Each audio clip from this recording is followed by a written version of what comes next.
Hey, what's up, guys? It's Dan from UnitedQ. It's Wednesday, which means we have another awesome podcast to get you over hump day. I'm here with my co-host, BBQ Forte. Hello. And we're brought to you by ProQ BBQ Gourmet and Smokewood Shack, our awesome sponsors. ProQ is dedicated to providing you with quality smoking products with top-notch service and free advice for beginners to pitmasters. And you can find them on Facebook, Twitter, and Instagram under ProQ Smokers. So if you're thinking about buying your first smoker or looking to upgrade or even looking to pick up some epic accessories, check them out over at Max Barbecue. And BBQ Gourmet is devoted to promoting real barbecue and supplying the UK and Europe with top championship-winning barbecue rubs, sauces, marinades, and accessories from the US and around the world. And you can find them on Twitter and online under BBQ Gourmet. So regardless of how you cook, whether it's on charcoal, wood, gas, or electric, the real taste of barbecue can be yours all year round. And on this week's show, we've got Tony Smith. Hello, Tony. How you doing? You all right? Yeah, good, thanks. How's it going? Yeah, good. Busy. Great to have you on. Thank you very much. Great to be here. Could you give our listeners a quick intro and just tell them about yourself and who you are, what you do? I'm head honcho of a barbecue team / street food guys called Man Meat Fire. We've been going for about 7-8 months. Things are really starting to sort of kick off with the summer season. We're cooking big bits of meat, burgers, all the good stuff. Awesome. And people will probably recognise you from a TV show as well, I believe. I was on Barbecue Champ last summer. That was good fun. Yeah, so I got recognised a few times. But I've lost the beard since. Oh no! So the beard. It's back in a smaller form. Yeah. But it just got a bit unwieldy. I went as Hagrid on Halloween, and looked a little bit too much like him, so I shaved it off. Oh no. So it's back a little bit, but and my hair's shorter as well, so people don't really recognise me so much now. Oh. But apparently it's back on the telly. Yeah, I heard last night it's back on. Yeah. Yeah, it was on Saturday, so I'll have all the women after me again. No, that. Oh, it's a hard life, isn't it? Yeah. And you weren't just on it. You were in the final three, weren't you?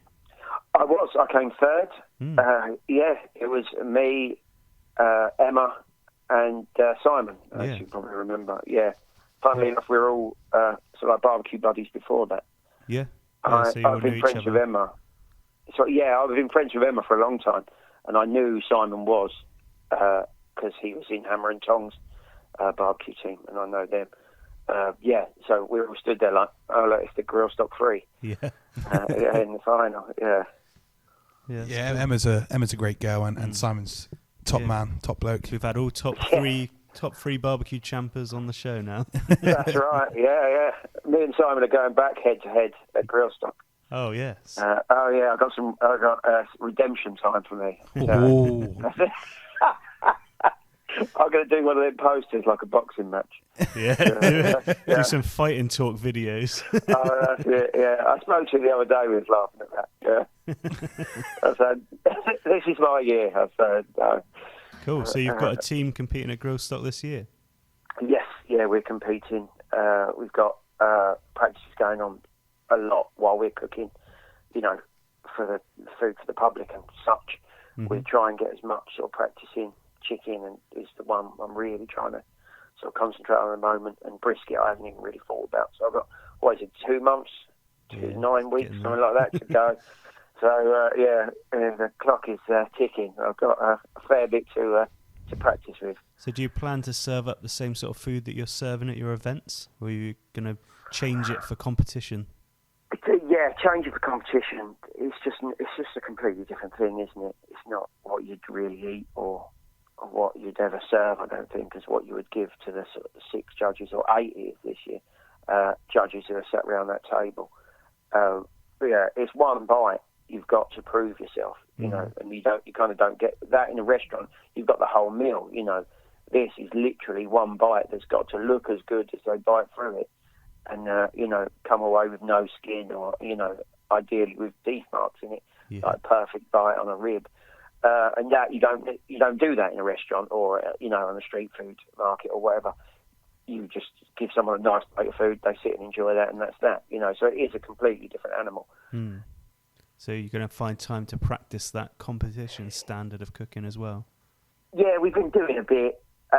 just, in the background, as if I've had like a couple of quiet hours or a night where we're camping out, then I can throw something on and just try and do it as much as I can. We're also, lots of these people, who are in these teams do it week in, week out, practice the way, the competition barbecue, and we don't do that. Yeah. We're more about, as I just said, the sort of food you eat type stuff. So it's kind of hard because they're so good at it, So we're concentrating on burger and chef choice and stuff like that as well. Maybe a little bit more than others would, because I think that's where our strengths are. And I think last year, didn't we see you DJing on the stage? I did. I had the chance to DJ in front of, I don't know how many people it was. I was looking through photos the other day, but it must have been over 1,000, maybe 1,500 people. And Grandmaster Flash was on the main stage while I was playing, and he's like one of my absolute heroes. So, to be able to hold that many people, listening to mine while he's playing, I was pretty pleased with that. But, Smoking Penguins put a thing on called the Meat Rave, and it sort of started off as a little gazebo with a few, competitors having a little dance, in between sorting out their meat, and it's turned into what looked like the pyramid stage at Glastonbury. Awesome. And I really wasn't prepared for that. I thought it'd be a few of my mates dancing to some of my songs, and I'm up there, in front of everybody, like properly doing it. But I had Barbecue Royalty was sort of giving me a hand to fill the stage and came up and had a dance. So Ray Lamp was there, DJ Barbecue was there, Dr. Sweet Smoke, Sam, my wife, she was there, giving her all on the dance floor.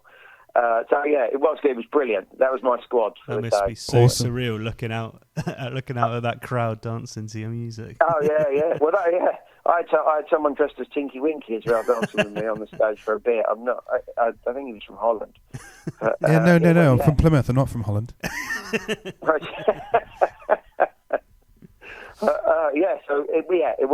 was one of the best things I've ever done. Standing up there and playing to everybody was just wicked. Loved it. Awesome. So that's the Man Meat Fire team. Yes, and on Twitter it's Man Meat Fire Team. Yeah. I've got my own Twitter page, which is Man Meat Fire. I'm not allowed on the work one for the inappropriateness of some of my tweets. Oh dear. So my wife's solely in charge of that. Because apparently I'm not as funny as I think. Yeah. Yeah, we get that a lot. We often cry with laughter, the two of us, and then my partner at home, she's like, so what was so funny? And then I tell her, and she's like, that's not even funny. Yeah. And I'm like, well, I was crying, so I don't care. Yeah, it's not even funny for us when we retell it afterwards, but at the time we were crying. Yeah, it was funny at the time, We think we cry at least once a day with laughter. We're just so funny. I can tell talking to you. Are you going to fit in some DJing between the competition cooks this year? Because I know Charlie's got the meat rave back. Yes, he's going to put me in for a couple of hours, he says. So I've already been thinking, I was in the car earlier, I think I heard a couple of tunes, I was like, write that down. I'll have that one. Yeah, so I'm already thinking about that. Cool. Which is probably silly because hasn't practiced his cooking, but he's started to write his tunes down. He's got a playlist sorted. Yeah. This is why I'm not allowed to be in charge of stuff like Twitter. Hopefully you're not DJing at your turn-in times as well. I think, it's all, we were talking about that, it's all after turning, because I said I could definitely do some after that. But they changed it round a little bit this year. As far as I know, so the order that stuff goes in, or certainly it is to what the competitions I've done in the past. It's normally a standard. It goes chicken, ribs, pork, beef, in that order. And this year they changed it, so some goes in, some of the big four go in on the Saturday, and some of the big four going on the Sunday, which I think is better, because you haven't got that. Normally it's from sort of 12 till 2. You've got to have all your things done, prepped, put in the boxes, and on to the judges' table in that 2 hours. And the way they've done it this year is you do a couple on the Saturday, a couple on the Sunday.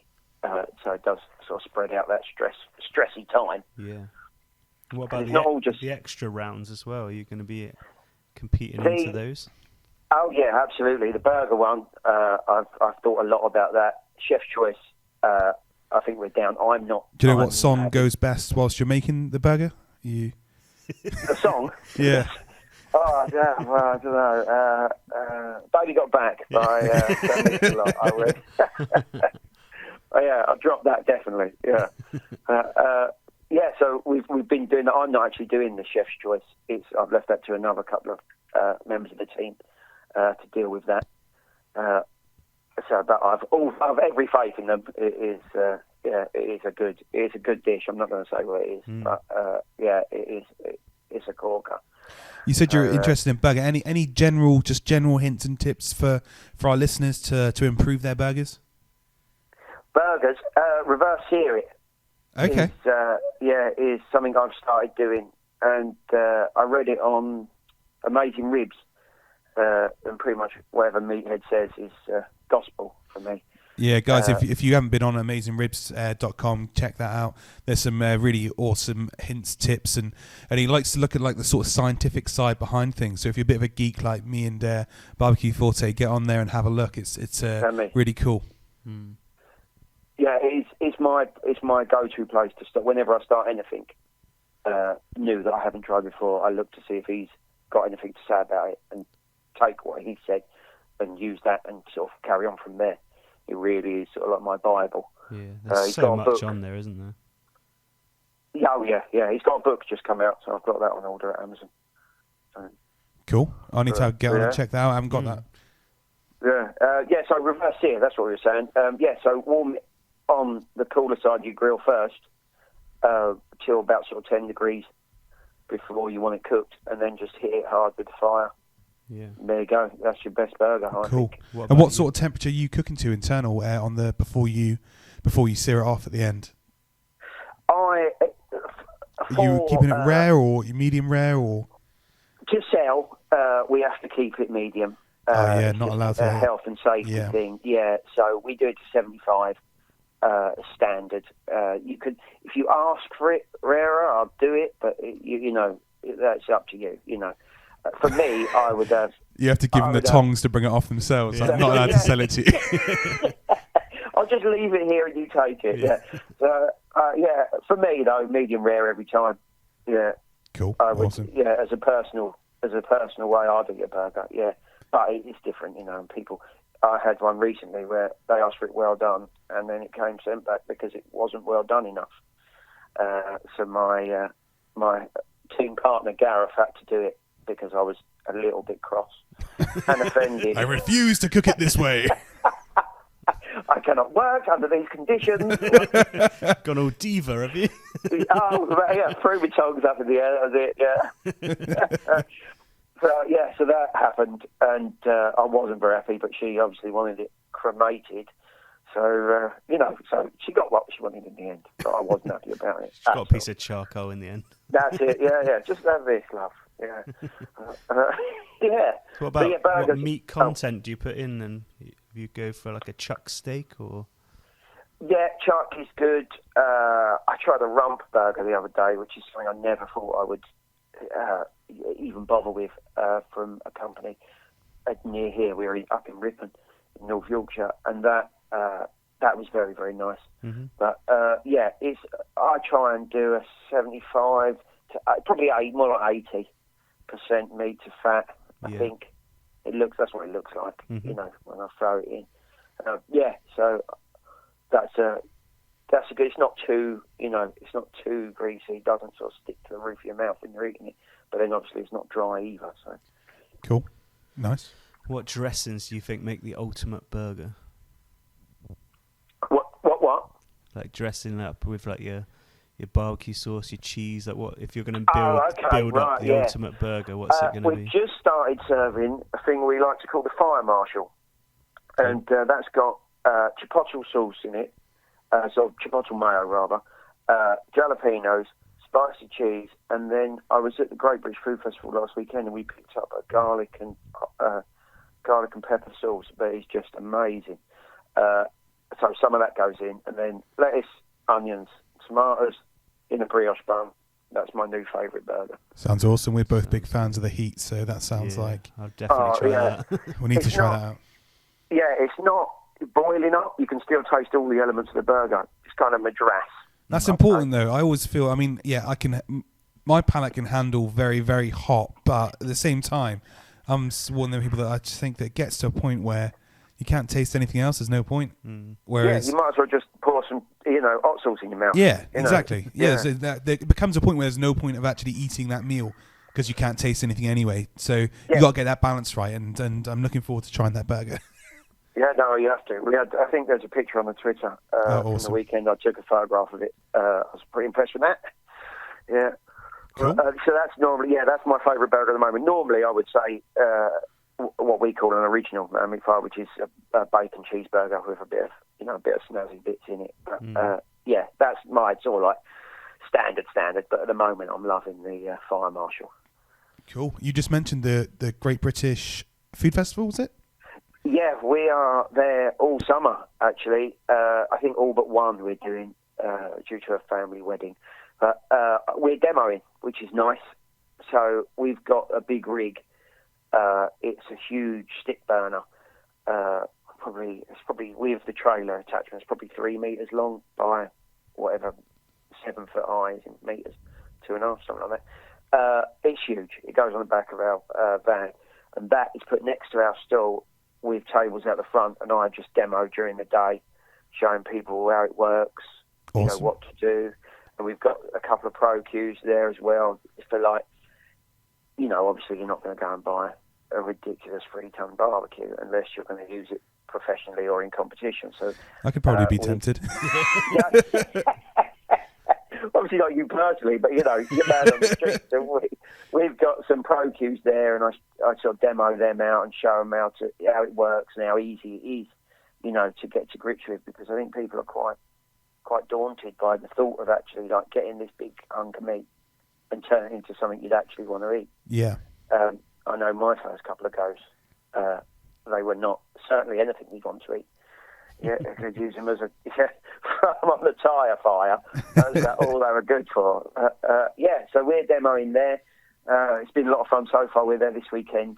And so what sort of demos can people expect to see, and what location is the Great British Food Festival at? Where can people find you? We are at, I will tell you, I have it written down. We are on the spot. Hardwick Hall this weekend. Cool. Then 28th to the 30th of May, we're in Hayward House, Leeds. So that's near us. Warwickshire on the 11th and 12th in Radley Hall.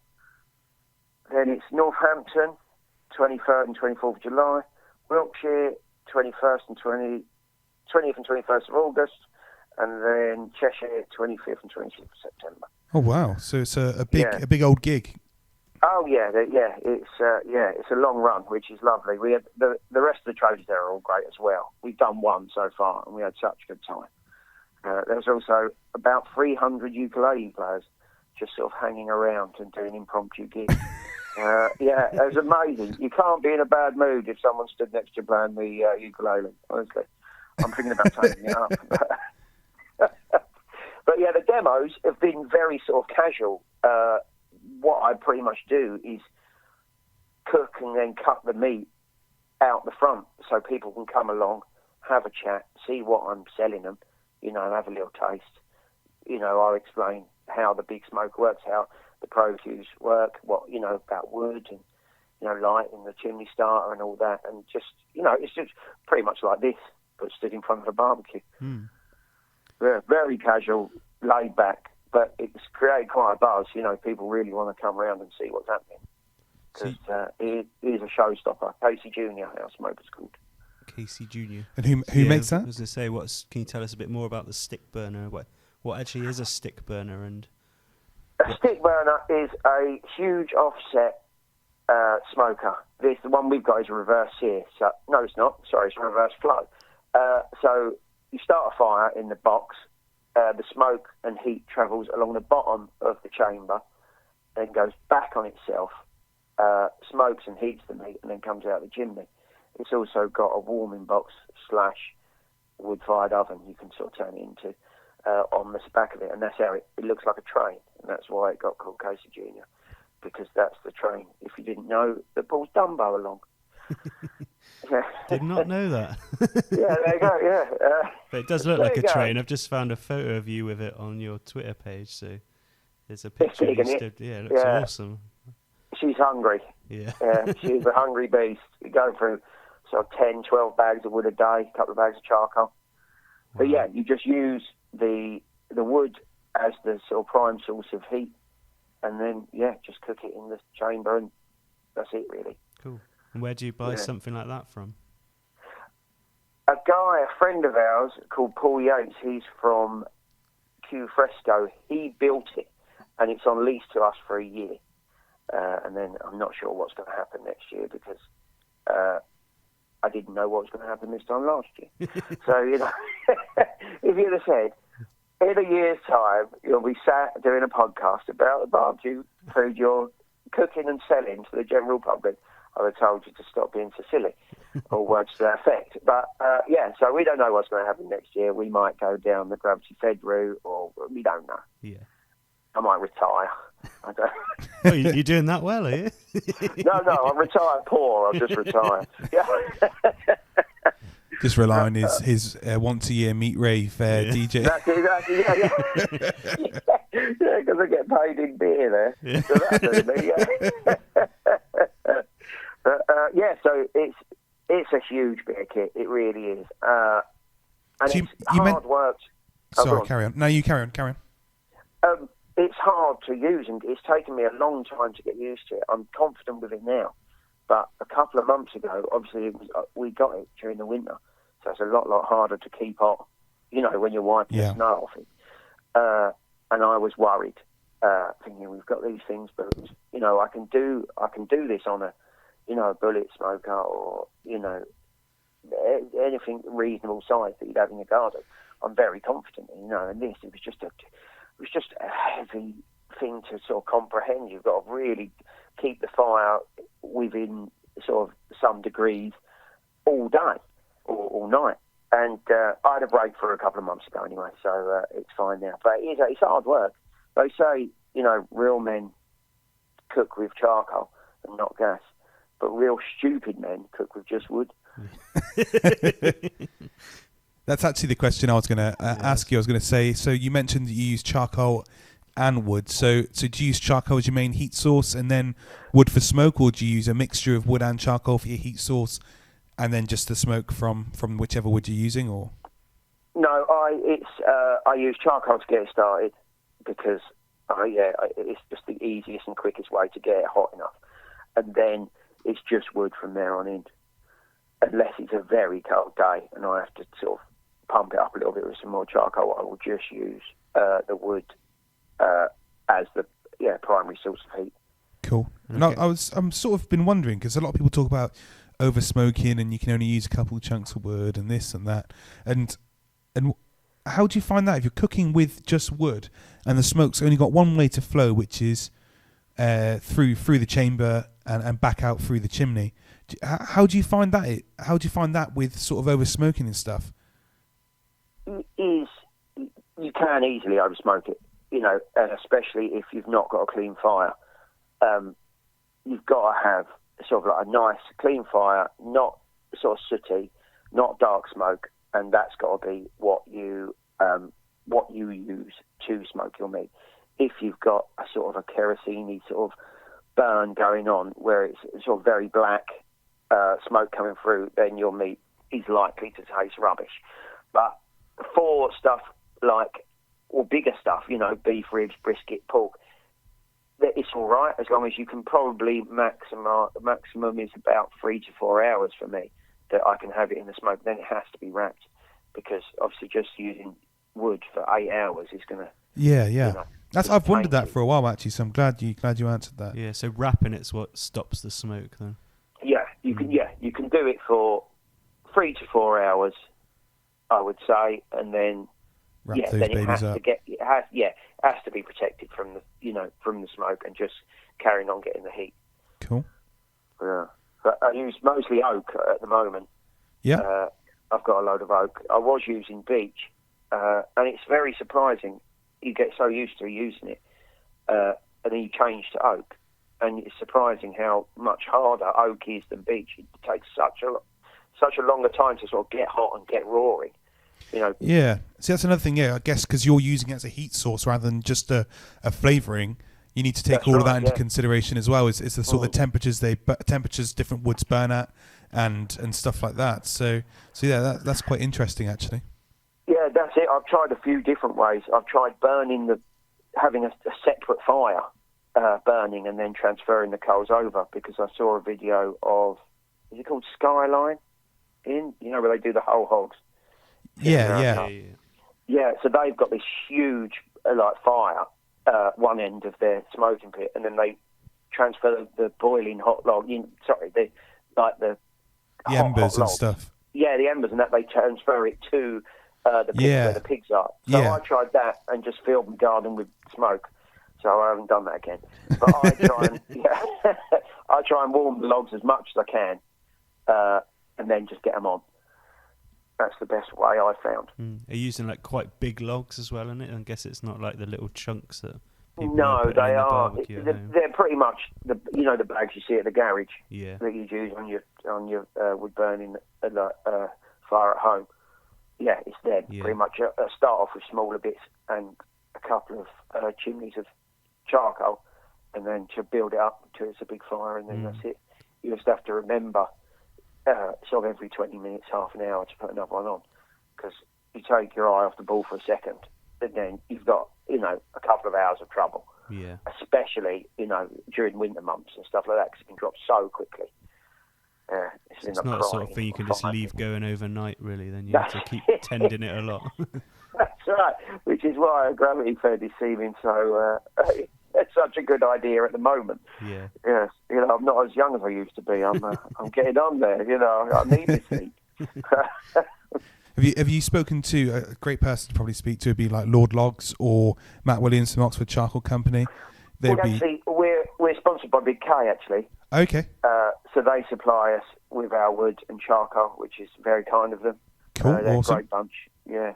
We also got the bullet smokers from ProQ for the demos this summer, which is really nice, because we got a load of accessories and hot gloves and stuff like that, and I can really explain to people why this is such a good route to go down. Yeah. Have you seen their wood in the little sack bags? Yeah, we've used that quite a bit. Yeah. They're for smaller smokes, obviously not for the big case junior, but when you're using your barbecue at home, it's so good that you can really regulate how much wood you're using, and then remember for next time, because a handful of chips or a bit of a log, how much was that? Next time you come to cook the same thing. With these, you can go, right, I used 3 squares of wood, and that's that. I think it's perfect. Yeah, that is the beauty of that type of product, isn't it? That you can get that consistency every time. Yeah. Then it's easy to control if you want more. 1 more cube, see how that goes. 1 less cube, see how, because that's it. That's the main thing, isn't it? Just keep trying it and trying it until you get it right.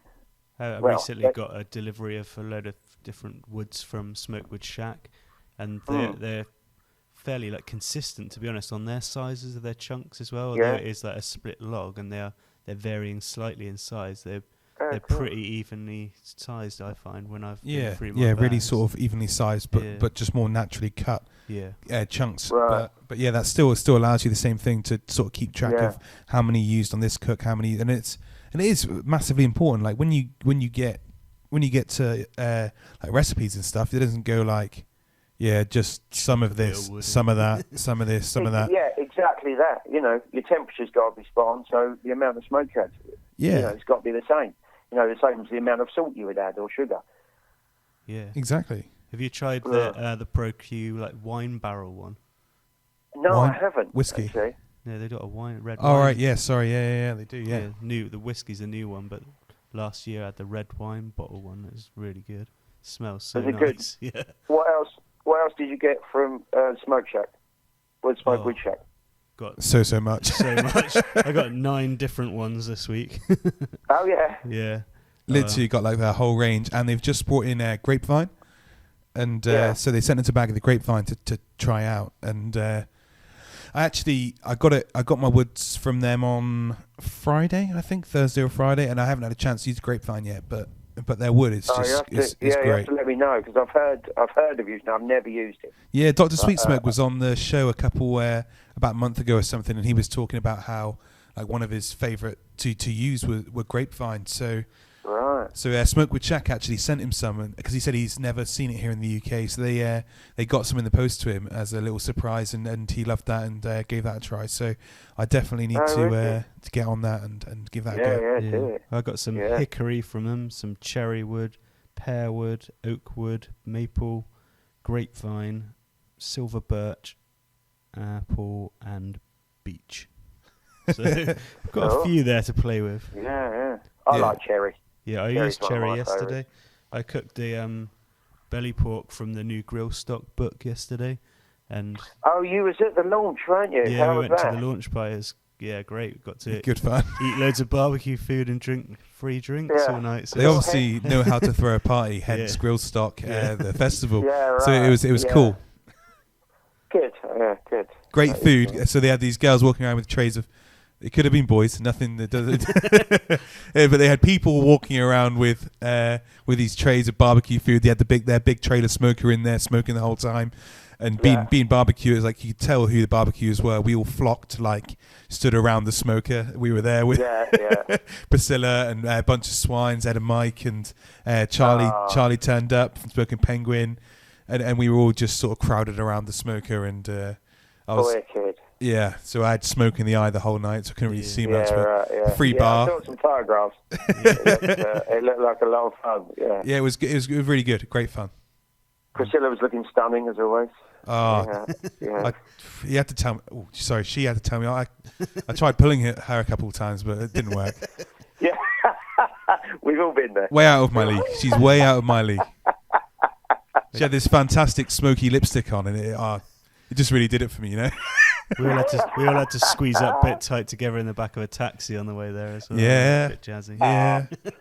Yeah, cool. I'm glad you had a good time. Yeah, it was a good night. And we got to meet the guys from Shine London just before as well, and they gave us some little samples of their moonshine. So yeah, we had a bit of a manic one. So we got off the train, and so we got the train up. We live in Plymouth, so right down the deep darks of Devon, and so we got the train up straight after work. We arrived in Paddington, and we met the Shine London guys, and they'd brought some moonshine samples, and we met them in the pub that's inside Paddington Station. So we got some beers in. We drank some moonshine with them, had a right laugh, and then we had to find our way to wherever this place was. The party was, we don't even know. So we were like walking through the station, and then literally like stumble across Ed and Emma from Bunch of Swines, and they're there, and they're like, jumping in an Uber with us. Steve's meeting us, and we all jumped in an Uber together and went to the party, and then just got even more smashed. It's fantastic. Brilliant. So what was the moonshine like? Was that is it rye based? I don't know. Put me on the spot. No. Put me on the spot. I actually don't know. It was the moonshine taste-wise was fantastic, and they've got like a few different flavors. So like blueberry, apple pie, just your standard American, and like they love the whole sort of story behind the moonshine, where it all came from, and then they're really trying to sort of bring it to the UK, because we tried some, and it's nothing like I've tried some I bought some from I think Sainsbury's sell like a moonshine, and I bought some and it was pretty rotten, to be honest. and when I drank this, it was so smooth, and really you could like the blackberry one is just like such a lovely flavour. Like honestly, like you just sip it and it's beautiful. Yeah, so it's a great little product. I'm sure if you hit them up, Shine London guys, they'll be able to hook you up with some. Yeah, definitely. I'll have a go at that. My wife, I'm not a big fan of rye as a taste, but we had it in a cocktail. We had some moonshine in a cocktail in Nottingham the other day, and yeah, really, really nice. I liked it. I could be swayed. Yeah. I just looked on their Not that difficult. Just looked on their website. Some, Any alcohol, yeah. Yeah, that's it. You know. It says moonshine is a corn-based whiskey. Right. Oh, okay. It's distilled in South Carolina using 100% copper stills. All right. It was good. They've got like 4 different flavours. I've tried 2 of them so far. So they went to the London Whiskey Affair. Sort of, they have like a festival sort of thing where they get all the traders together, and they turned up. last week, and they were like really quite, I don't know, not put off, but a bit like intimidated when they turned up, and all these sort of real posh whiskey brands were there, and everyone was sort of like poo-pooing them when they first turned up. But they said by the end of the day, they had like an absolute crazy crowd around their store, all having an absolute awesome time, and all these like who were like real whiskey lovers were all actually really enjoying the moonshine, so they had a really good old time. That is good. Yeah. That's nice for them. Cool. Yeah, definitely try it. I actually made a barbecue sauce using it yesterday. Oh yeah, and how was that? Try something different, and they've got an apple pie moonshine, so I made like an apple pie barbecue sauce, and it's really good. Yeah, very nice. Okay. Yeah. So when you're cooking at home, do you use the Pro Qs at home, or what are you mostly using at home? Yeah, I use the Pro Qs when I'm at home. If I'm like cooking out on the big rig, then I'll do our dinner on that as well. Cool. But yeah, it is. For a long time, I just had a kettle, Weber kettle. Cool. That was it. It was on 57, and then I would, for the competitions I'd done previously, I would borrow the stuff off Toby from British Barbecue Association, and basically use whatever he wasn't using. But then, since obviously the show, I've had a bit more sway to be able to say, look, go on, kiss these, and I'll promo them and demo them at the shows to sort of give you a bit of exposure and stuff like that. And it's gone really well. I think there was a couple of people who were absolutely taken by them on the last show we did. I did a turkey as well just before Christmas. That was a good demo. Yeah. I kind of said I'd do it when I'd had a few beers, and I was a tad worried how it was going to turn out, but it came out perfectly, and so much so that a friend of ours was there. His wife is American, and she's booked us for her Thanksgiving dinner this year, where about 30 of her American relatives come over to have Thanksgiving here, and we've said we'll cook it. No pressure. I know. I do always say though, you haven't tried turkey till you've had a barbecue smoked turkey. We both did it at Christmas Day. So it's good. Awesome. Yeah. Honestly, I just think you can't even the final product that I achieved, I couldn't even compare to a normal turkey. It's a different thing. Oh, I won't normally eat it. It's not. We don't have turkey at Christmas Day. I'm the same. I'm exactly the same. Yeah. Yeah, but since I did that turkey, that was it. Yeah, it's changed my mind about it completely. I thought it was dry and boring and a bit tasteless. I used some Simon & Garfunkel rub from Amazing Ribs. Do you know why it's called Simon & Garfunkel rub? Why? Because it's got parsley, sage, rosemary, and thyme in it. Good one. He said to me, the parsley doesn't do anything, but it wouldn't be a very good story about it. No. But it's a lovely rub on chicken as well. But anyway, so I used that, smoked it up on the Pro Qs, one of the first times we'd used them, and just amazing. Yeah. Awesome. Yeah, it is so good. We've both did our barbecue turkey for Christmas this year, and there's no way we wouldn't be doing it like that again in the future. Yeah, right. Yeah. So, Tony, what got you into barbecue in the first place, like all those years ago? It was 4 years ago, Easter Friday. I worked out the other day. I did my first cook, like low and slow cook, then, because I watched Man vs. Food, and that was pretty much it. My little boy had just been born, so my wife went back to work quite early, and so I looked after Noah. So there was a lot of telly. So you went outside and cooked? So pretty much, I thought, you know what I could do? I'd love that. And I think the first thing I did was a loofah burger. The donut, Krispy Kreme donut, cutting off with a burger and all that. Oh, amazing. We was eating them yesterday lunchtime. And then I tried a pulled pork shoulder, and it was one of the worst things I've ever eaten. I thought, yes, I love barbecue. I know. I don't know what made me do it again. Because normally I'd go, well, that was rubbish. Let's think of something else to do. But I did another one, and it was a little bit better. And then I did another one, and that was kind of edible, and that was it. I was hooked. I remember it's sort of like a defining moment. I think Adam was at, is it Salt Lick Barbecue? Yeah. Where they've got that big pit in the middle of the room with all the sausages hanging down. Yeah. You seen that? Yeah. There's loads of photos on social media. Yeah. It cut to that as he's talking about it, and I was just like, oh. I was like, that might be the coolest thing I've ever seen. I want to be able to cook this. And I didn't do it, for any other reason than just to be able to show off to my mates. Yeah. And, and then I was supposed to go to the Weber Cooking School, couldn't go. So Sam found grill stock, and we'd never really heard of it. She was like, oh, there's this festival in Bristol, and Charles Bradley's playing on the Sunday, who I'm a huge, huge fan of. So we're like, oh my God, like it's barbecue and Charles Bradley's playing, let's do that. And then we went there, and as you walked in, the smell and just the whole buzz, and that was it. No turning back.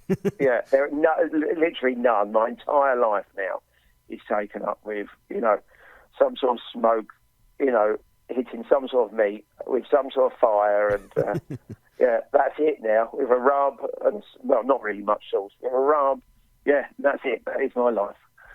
So can't complain though, because it's all good fun. Yeah, sounds like a good life to me. Mm. So what you said about rubs then, do you make your own rubs or do you buy competition rubs and stuff? I mostly make my own. I do use a few others. We were talking about Priscilla. Some of hers are great, and the one-man barbecue army. Yeah. They're good. Sauces, we tend to cook more beef than pork. So there's a lot less, I don't think tomato sauce goes anywhere near beef in my book. So we tend to just do sort of a Texas gravy with the drippings from what we're cooking. But when I do like a Kansas City type sauce or something like that, I do try and make it myself. But then there are some good ones out there. Yeah, there is. There's so many on Barbecue Gourmet on there. They've just got so many good rubs and sauces. It's so addictive to get on there and start adding them in your basket. I really enjoy the making of them, though, especially the rubs. I can stand there for hours and do that. Yeah, I really enjoy it as well. Yeah, I think, I've got to make some rubs. yeah. Oh, God, rub time. And then within about 3 minutes starting, I'm like, with the, like the Swedish chef off the Muppets. With the grinder, it's all going everywhere. But, I really, really like it. And I think, I've spent a lot of time sort of getting my, especially beef ribs down. That's kind of our signature dish. I love beef ribs. I'm pretty proud of mine.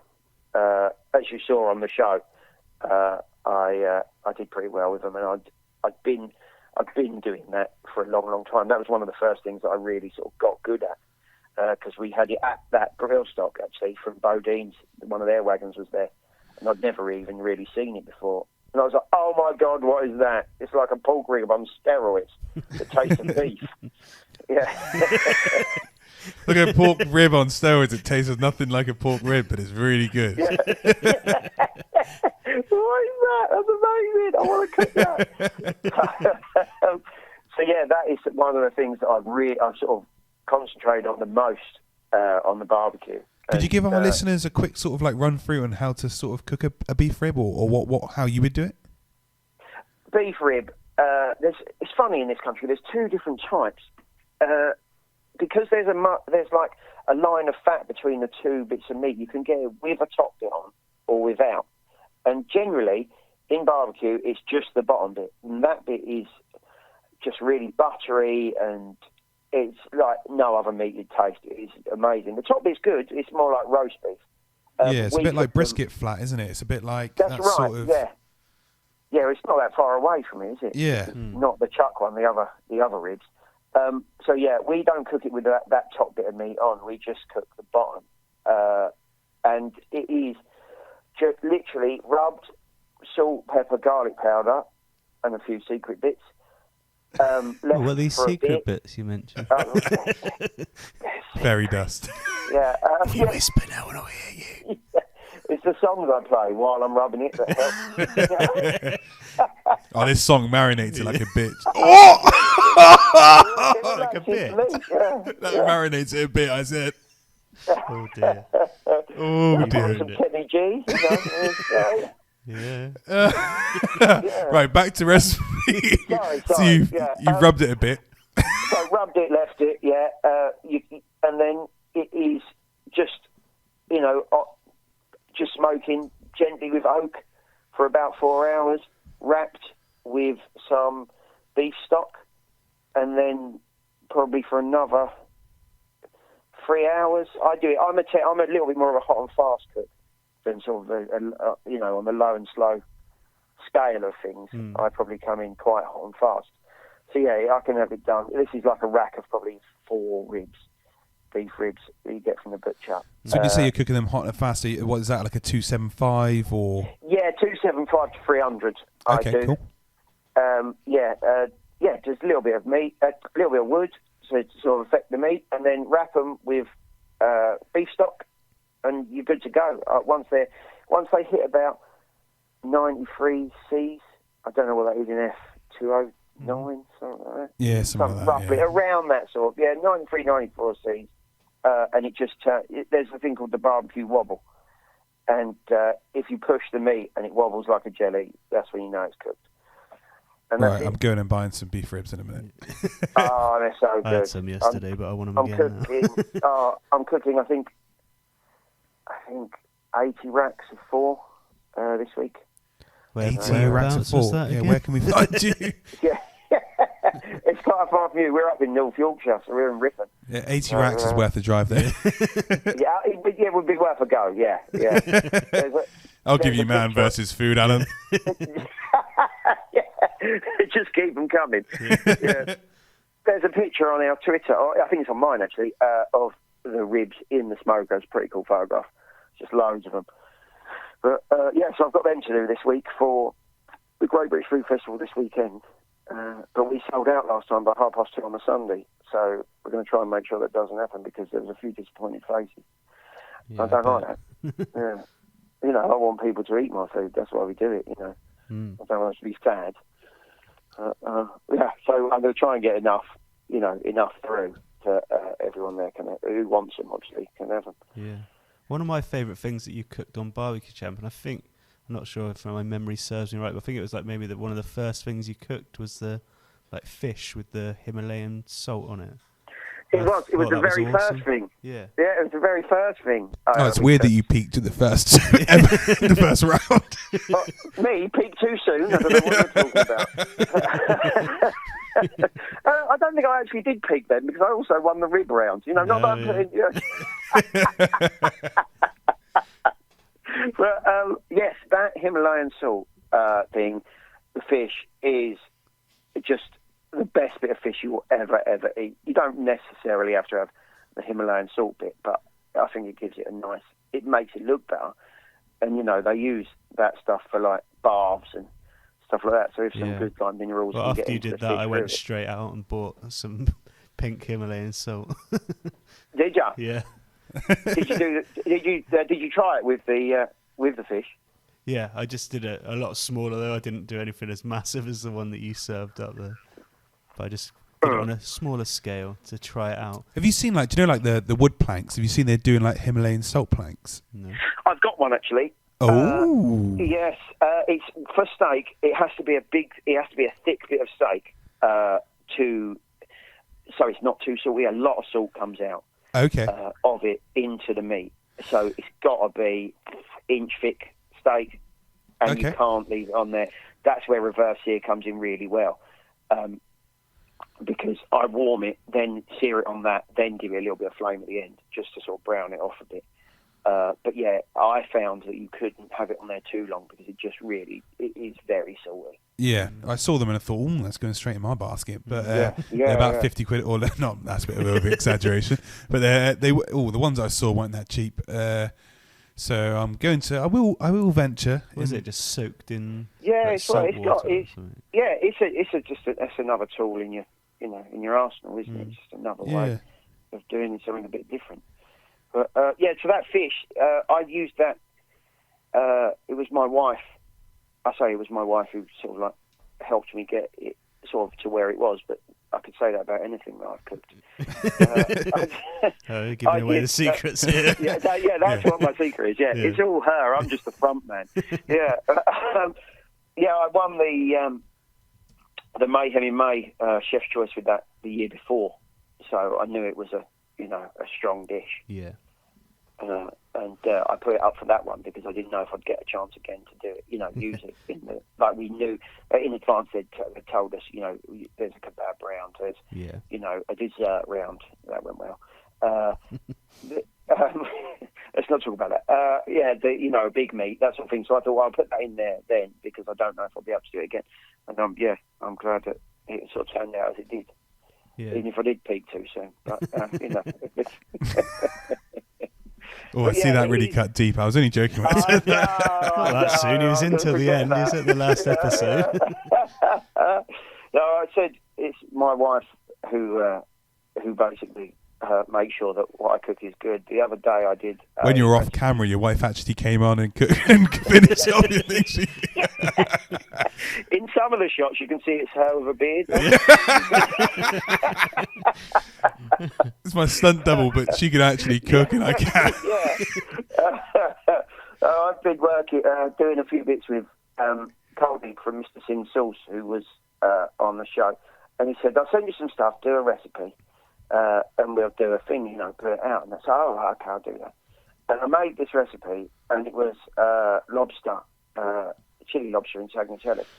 And when it's finished, took a photograph, brilliant, sent off, and said, well, that's my way of poaching a lobster. And that's my way of doing the tagliatelle with the pesto like that. I was like, yeah, do you not realise that I just listened to what you're saying and ripped you off? But I make it cooler because I've got a beard. So. So it's all her who pushes me. I couldn't cook about 5 or 6 years ago. Couldn't cook. And now look at you. And now look, yeah. And she just said, look, I was always a bit sort of nervous of it. And she was like, well, just, if it's bad, order a pizza and we'll eat that instead. And that was that. And so she just sort of really pushed me because I wanted to be able to cook, That's the thing, like, people are a bit intimidated by cooking, I think. And it's like one of those things that, why? Like, because like your wife said, at the end of the day, everything goes wrong. Just chuck a pizza in the oven. You're sorted. Don't worry about it. I mean, what's the worst that can happen? I mean, nutritionally, you're going to have food at the end of the day, whether it tastes great or not. And then you've learned something from that experience, and you can get better and better. So yeah. That's it. Yeah, that's it. And that's my whole thing is just the practicing part of it. And I think that's why, in all seriousness, why I came unstuck on the show was because to start with, I was doing stuff I was confident in. So I'd done the fish a lot of times. Chicken, I can cook my eyes shut. And the beef ribs, they're all things that I'm very, very confident in. The other stuff, where it didn't go so well, things like the dessert and the street food in Camden, they're like brand new to me. And we didn't have time to practice them, obviously, because we're in a hotel and that. So, and that's where sort of like my shortcomings were, that the fact that I'm not very good at the first time I cook something, it's going to be awful. It's the 20th or 30th time that it gets decent, you know what I mean? Yeah. Yeah, that's true. Everyone needs practice stuff, don't they? Yeah. A lot of people forget about that side of it, that you do have to go wrong a few times before you achieve anything good. Oh, yeah. I mean, anyone, like you said about the pork shoulders, anyone involved in this barbecue world has messed up a few things and bought and probably spent some good money on a few bits and messed up. I mean, brisket's the one that I always hear a lot of people like. They have brisket that's more like biscuit about 10 times, and then they might actually get some brisket. Yeah, right, yeah. No, mine wasn't very good for a long time. So don't go buying like a USDA or a Wagyu brisket first time, guys. Just go to your butchers, buy a brisket, master that, and then maybe pick up a USDA or Black Angus or something. Yeah, that's it. It doesn't, to start with, barbecue is born from cheap cuts of meat that nobody wanted. That's, where it came from. The brisket was thrown away, the shoulder was thrown away, the ribs, they're called spare ribs because they're spare. It was all stuff that was sort of left over. Yeah. So it is turning sort of not bad, but hard cuts of meat that the chefs in the big houses didn't want to have to deal with into edible food. So, go and buy some just, the cheapest you can find when you start, because it's not going to be great for the first couple of times you do it. But then when you sort of like hit that button where you get it right, that's it. Yeah, but that's what, like, big cuts, like the pork shoulder, for instance, is such a family-friendly cut. Like, you can pick up a 5 kilo pork shoulder for around 15 quid from the butchers, and it's pretty hard to go wrong in a pork shoulder. And that 5 kilo pork shoulder can feed you for the week. I mean, you can have pork, you can have your like pulled pork baps, then you can have your chili from it. You could have like a curry from it. You could. I even had like pulled pork breakfast and like a little avocado-y sort of wrap thing with pulled pork in it. It was epic, and it just lasts you for. It's one of those things. I mean, it's like a brisket. You do a full brisket, and it's just a family. You've got brisket curry and brisket chili and brisket everything for the next week, But it's such a family-friendly cut, and that is the idea behind it. So, like I said, the cheap cuts of meat that we turn into these delicious things in the end.